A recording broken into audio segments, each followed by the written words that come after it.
ہمارے ہر پروگرام کے تمام کردار حقیقت اور اپنے تمام تاریخی پس منظر پر مبنی ہے۔ اس میں ہر طرح کے خیالی اور میتھیکل پہلوؤں سے پرہیز کیا گیا ہے، لیکن ویژول سچویشن کے اعتبار سے بعض جگہ پر اسکیچ ٹیکنک سے کام لیا گیا ہے، جو تصوراتی ہوتے ہوئے بھی حقیقت سے بہت قریب ہے۔ اور سارے پروگرام کے تمام تاریخی دستاویز قرآن مجید اور احادیث کے ساتھ ساتھ مختلف کتابوں سے لیے گئے ہیں، جو سند کے طور پر ہمارے پاس موجود ہے۔ شہید ہو گیا پیاسا حسین۔ بسم اللہ الرحمن الرحیم۔ دنیا نہ رہے گی مگر اسلام رہے گا، شبیر بہرحال تیرا نام رہے گا۔ ناظرین، سن 60 ہجری جب حسین ابن علی کربلا کے لیے روانہ ہو رہے تھے تو اس وقت آپ کربلا سے پہلے 3 شعبان کو مکے میں پہنچتے ہیں۔ آپ جب مکے میں قیام پذیر تھے، کوفے والوں کی طرف سے بہت سارے خطوط حضرت امام حسین علیہ السلام کے پاس چلے آ رہے تھے، جس میں کوفے والوں نے یہ لکھا تھا: فرزند رسول، ہمارا کوئی ہادی نہیں ہے، ہمارا کوئی رہنما نہیں ہے، ہم قیامت کے دن اس بات کا شکوہ کریں گے، لہٰذا فرزند رسول جتنی جلدی ہو سکے آپ کوفے چلے آئیں، کوفے کے حالات بہتر ہیں۔ تاریخ بتاتی ہے کہ حضرت امام حسین علیہ السلام کی طرف کوفے والوں نے کچھ روایتوں میں 20,000، کچھ روایتوں میں 25,000 اور کچھ روایتوں میں مختلف طریقے سے لکھا ہے کہ حضرت امام حسین علیہ السلام کے پاس اتنے خطوط آ چکے تھے۔ آخر میں حضرت امام حسین علیہ السلام نے ایک خط کوفے والوں کی طرف لکھا اور اس میں آپ نے یہ لکھا کہ کوفے والوں، میرے پاس تمہارے خطوط مسلسل آ رہے ہیں اور تم یہ کہہ رہے ہو کہ ہمارا کوئی ہادی نہیں ہے، ہمارا کوئی رہنما نہیں ہے، آپ ہدایت کے لیے کوفے آ جائیں تو ٹھیک ہے، میں اپنے بھائی مسلم ابن عقیل کو تمہاری طرف سفیر بنا کے بھیج رہا ہوں۔ اگر میرے بھائی مسلم ابن عقیل نے کوفے کے حالات بہتر ہونے کی خبر مجھے دی تو بہت جلد میں کوفے میں تمہارے پاس ہوں گا۔ یہ کہہ کے حسین ابن علی نے اپنے سفیر یعنی مسلم ابن عقیل کو کوفے کی طرف روانہ کر دیا، اور وہ وقت بھی آ جاتا ہے جب جناب مسلم ابن عقیل کوفے میں پہنچتے ہیں۔ اس وقت کوفے کا گورنر نعمان بن بشیر تھا۔ آپ جب کوفے پہنچتے ہیں تو کوفے والوں نے خوش آمدید کہا اور آپ کے ہاتھوں پہ بیعت بھی کی، لیکن اسی بات کی خبر یزید کے کچھ چاہنے والوں نے یزید کو دے دی۔ جب یزید کو اس بات کی خبر ہوئی کہ کوفے کے لوگ مسلم ابن عقیل کے ہاتھوں پہ بیعت کر رہے ہیں تو اس نے فوراً بصرے کے گورنر عبید اللہ ابن زیاد کو کوفے کا گورنر بنا کے بھیجا۔ جب حکم ملا عبید اللہ ابن زیاد کو تو عبید اللہ ابن زیاد کوفے کی طرف روانہ ہو جاتا ہے۔ تاریخ بتاتی ہے کہ جب عبید اللہ ابن زیاد کوفے پہنچتا ہے تو اس نے کوفے کے لوگوں کو دھوکہ دیا اور اپنے چہرے کو چھپا لیتا ہے، سر پہ عمامہ باندھ لیتا ہے تاکہ لوگ یہ سمجھیں کہ حسین ابن علی کوفے آ رہے ہیں۔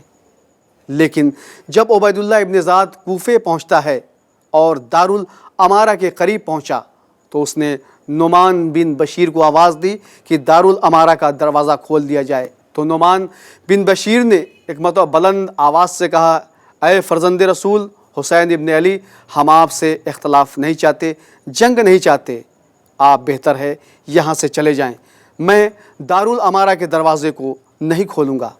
تو ایک مرتبہ ابن زیاد بآواز بلند کہتا ہے کہ میں عبید اللہ ابن زیاد ہوں۔ جیسا یہ سننا تھا کہ ایک شخص نے جو حسین ابن علی کا چاہنے والا تھا، اس نے جیسے ہی سنا بلند آواز میں کہنا شروع کیا کہ لوگوں، یہ فرزند رسول حسین ابن علی نہیں بلکہ عبید اللہ ابن زیاد ہیں۔ یہاں تک کہ کوفے میں دارالامارہ کا دروازہ کھل جاتا ہے۔ عبید اللہ ابن زیاد اپنے سپاہیوں کے ساتھ دارالامارہ میں داخل ہو جاتا ہے۔ پھر کیا تھا؟ اس کے بعد حسین ابن علی کے چاہنے والوں کی دن بدن ان پہ سختیاں کی جانے لگیں۔ پھر کیا تھا؟ اس کے بعد ابن زیاد نے کوفے میں یہ اعلان کروا دیا کہ اب اگر کوئی مسلم ابن عقیل کا ساتھ دے گا تو اس کا انجام بہت برا ہوگا۔ دن بدن کوفے کے حالات بگڑتے رہے، یہاں تک کہ جب زیادہ حالات بگڑ گئے تو جناب مسلم ابن عقیل نے جناب مختار کے گھر سے ہانی بن عروہ کے گھر پناہ لی۔ لیکن جب حالات اور زیادہ بگڑے، تاریخ بتاتی ہے کہ جس وقت جناب مختار مسجد میں نماز پڑھا رہے تھے تو اس وقت کوفے کے حالات یہ ہو گئے تھے کہ جناب مختار کے ساتھ 10,000 لوگ نماز میں شریک تھے۔ لیکن جب جناب مختار نماز سے فارغ ہوئے اور مڑے تو کیا دیکھا کہ صرف 25 یا 30 افراد جناب مختار کے ساتھ تھے اور باقی لوگوں نے جناب مختار کا ساتھ چھوڑ دیا۔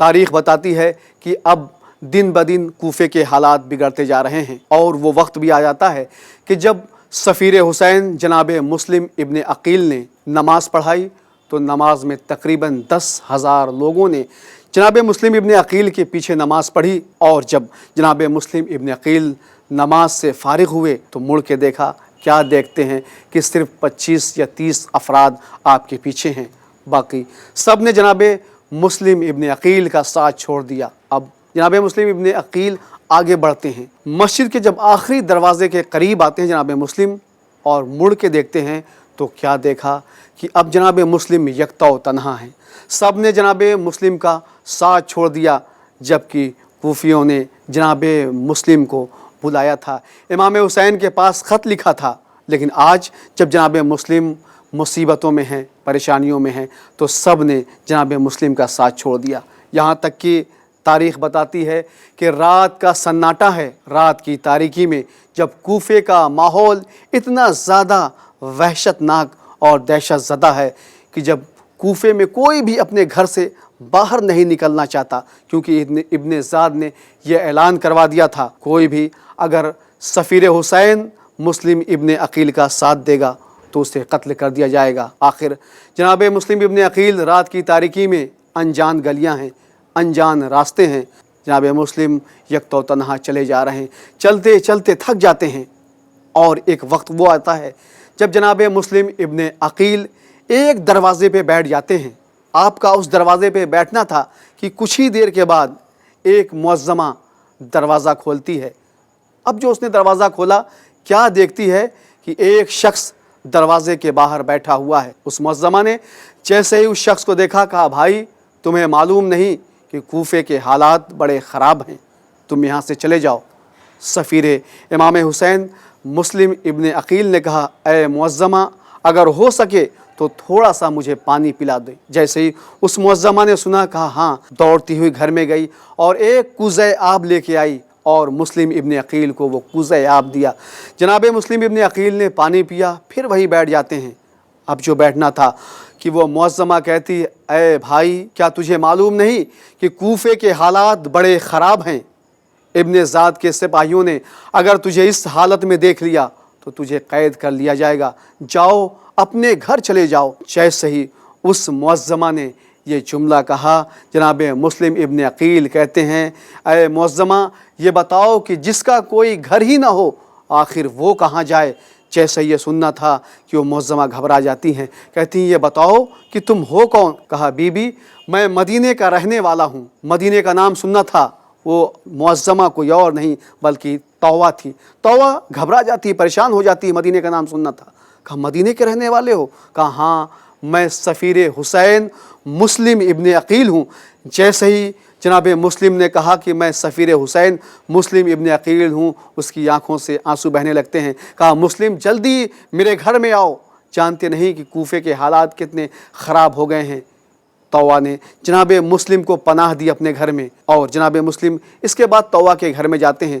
طوہ نے ایک مرتبہ جیسے ہی جناب مسلم کو دیکھا، حالات پوچھے، جناب مسلم ابن عقیل نے پورے حالات سے خبردار کیا، اور وہ وقت بھی آتا ہے کہ جب جناب مسلم پوری رات عبادت خدا وندی میں طوہ کے گھر میں گزار دیتے ہیں، لیکن رات کا ایک لمحہ ایسا آتا ہے جب طوہ کا بیٹا اسی وقت گھر میں داخل ہو جاتا ہے، اور اس نے جناب مسلم ابن عقیل کو دیکھ لیا تو اپنی ماں سے پوچھتا ہے کہ یہ شخص کون ہے؟ ماں کہتی ہے، پہلے تو بہانہ طوہ نے کر دیا، لیکن جب